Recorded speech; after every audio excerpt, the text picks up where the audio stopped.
Praise lord అండి అందరికీ. దేవుని యొక్క మహాకృపను బట్టి మనందరినీ సజీవులుగా ఉంచినటువంటి దేవునికి కృతజ్ఞతాస్తులు చెల్లిస్తూ ఈరోజు వాక్య భాగంలోకి వెళ్దామండి. దానికంటే ముందు చిన్న ప్రార్థన చేసుకుందాము. మహోన్నత సర్వశక్తి మంత్రమైన మా ప్రభా, నీకే వందనాలు స్తుతులు స్తోత్రములు ప్రభా.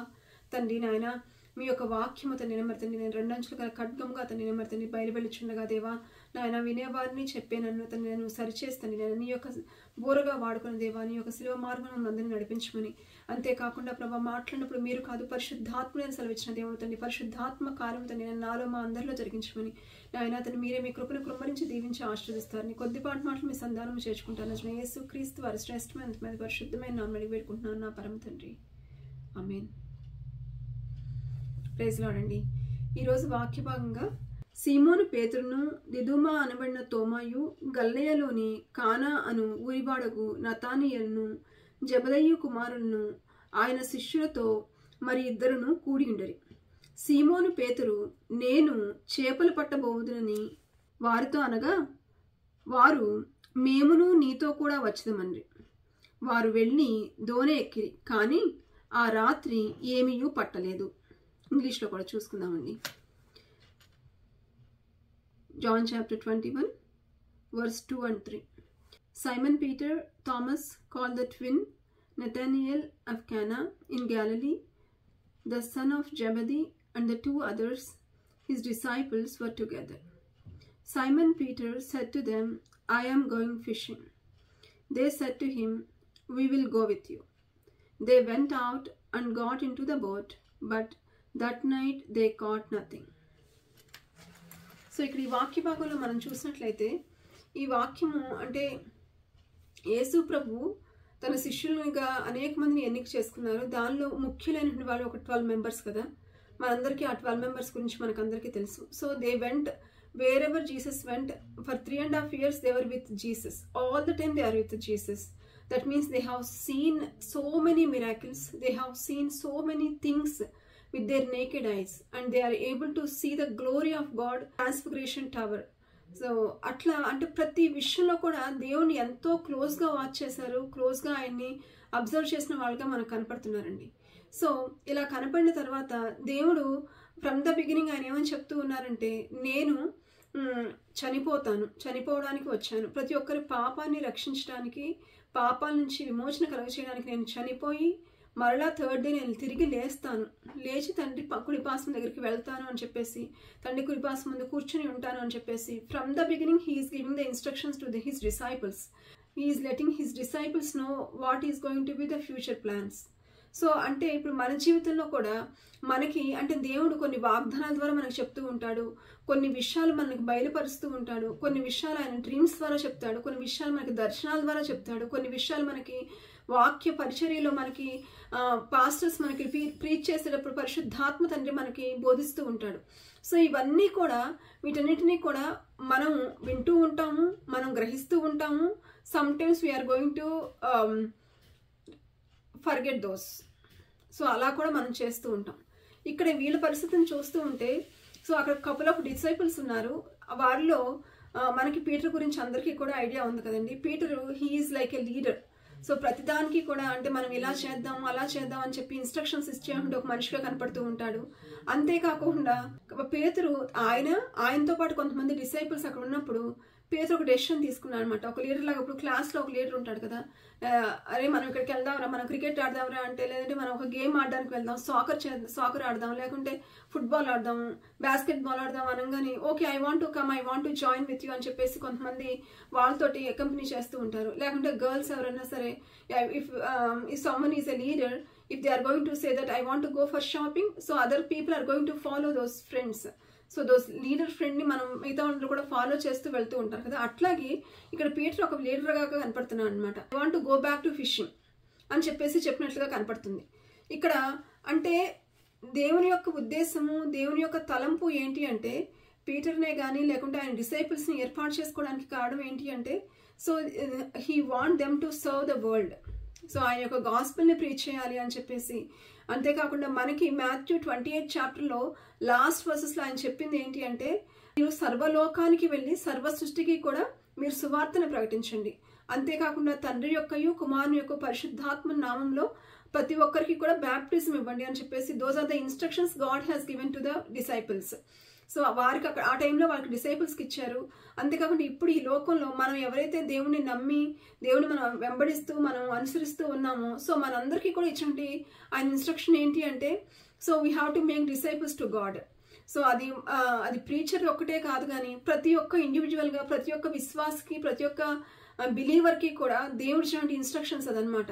సో అది ఫాలో చేయాల్సిన బాధ్యత దేవుడు తన డిసైపుల్స్ మీద పెట్టినట్లుగా మనకు కనపడుతుంది. కానీ ఎప్పుడైతే రిజరక్షన్ అయ్యారో యేసు ప్రభు, రిజరక్షన్ అయిన తర్వాత వాళ్ళు ఎవరు కూడా మీట్ అవ్వలేదు, ఇంకా దేవుణ్ణి మీట్ అవ్వలేదు. అంతేకాకుండా వాళ్ళు వాళ్ళ దగ్గర వీళ్ళ దగ్గర వింటున్నారు కానీ సో దేవుడు రావటం వాళ్ళ దగ్గరికి రావటం డిలే అవుతున్న కొద్దీ so their thoughts were different, their actions were different, their attitudes were changing.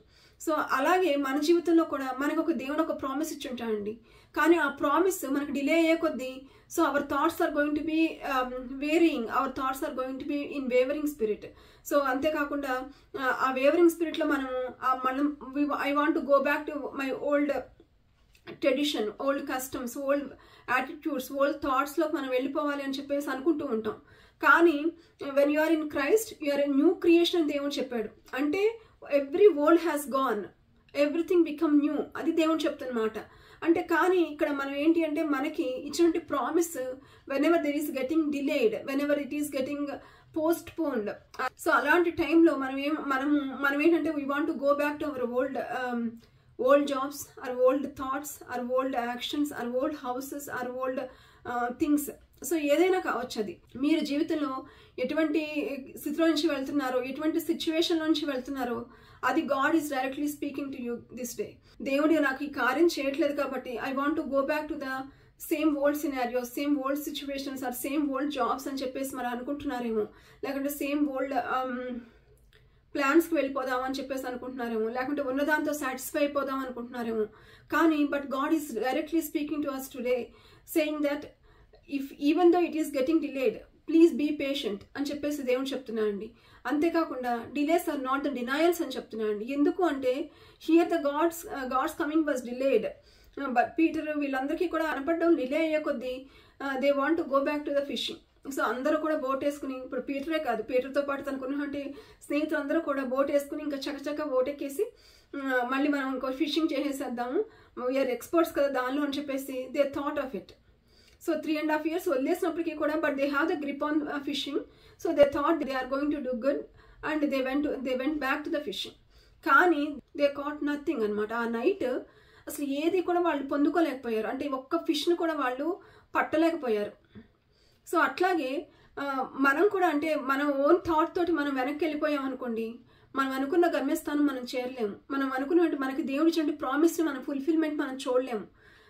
We have to be so persistent about the promise what has God given to us. So ఇక్కడ next చూస్తే యేసు ప్రభు ఆ చిన్న paragraph మీరు ఎప్పుడైనా ఈ వాక్యం విన్నాక ఒకసారి చదవండి.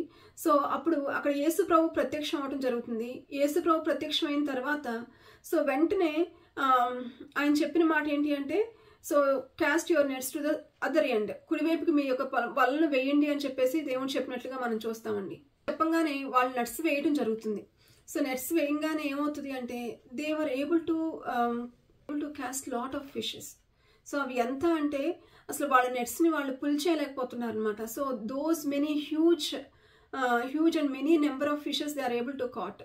సో ఆ విధంగా వాళ్ళు పట్టుకోవడానికి దేవుడు సహాయం చేశాడు. సో ఈ స్టోరీస్ ఇవన్నీ కూడా మీ అందరికీ తెలుసండి.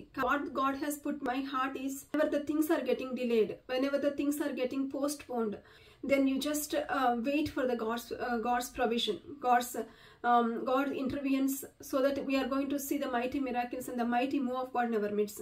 ఎందుకంటే ఇక్కడ ఒక పీటర్తో పాటు ఉంటే ఆ యొక్క డిసైపుల్స్ అందరూ కూడా they went back to fishing but they caught nothing.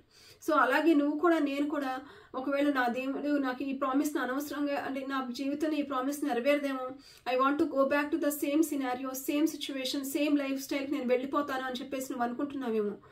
In that time you're going to miss the promise of God. So please be patient and we can experience the mighty power of God.